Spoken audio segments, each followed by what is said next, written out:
around the Department of Defense. This is your daily news brief. Keeping the South secure. I'm Mark Weeks.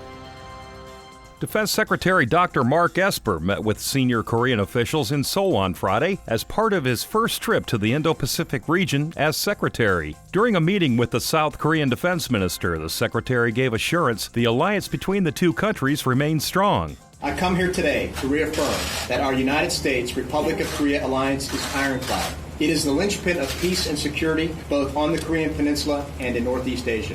Our two countries share a bond forged in combat. We also share a vision of a peaceful peninsula and a free and open Indo-Pacific region. Secretary Esper said the U.S. will continue to enhance defense cooperation with South Korea and continue working on key areas of regional security. These include close and continuing coordination on North Korean matters, ensuring the readiness of our combined forces to defend ourselves while also creating space for diplomacy.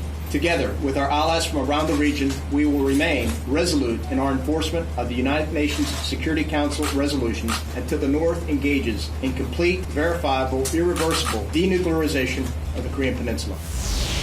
The commander of U.S. Africa Command visited Somalia this week as part of his first trip to the African continent since taking command last month. Army General Stephen Townsend met with the Prime Minister of Somalia and senior Somali military leadership to assess the situation in Somalia while reinforcing U.S. Africa Command's commitment to mutual security interests in the region. The general noted the importance of confronting violent extremist organizations in East Africa and said that while terror groups in Africa currently lack the capability, they possess the will and desire to attack the U.S. homeland and interests. A U.S. Navy helicopter from the Guam-based HSC-25 Helicopter Sea Combat Squadron responded to a Chinese civilian in distress aboard a Chinese-flagged vessel in the Pacific this week. Within 2 hours after being notified by the U.S. Coast Guard Sector Guam, a search and rescue crew departed Andersen Air Force Base to assist the distressed mariner, who was airlifted to Guam and transported to Guam Memorial Hospital for medical care. HSC-25 provides multi-mission helicopter support for units in the U.S. 7th Fleet Area of Operations and maintains a Guam-based 24-hour search and rescue and medical evacuation capability, directly supporting U.S. Coast Guard.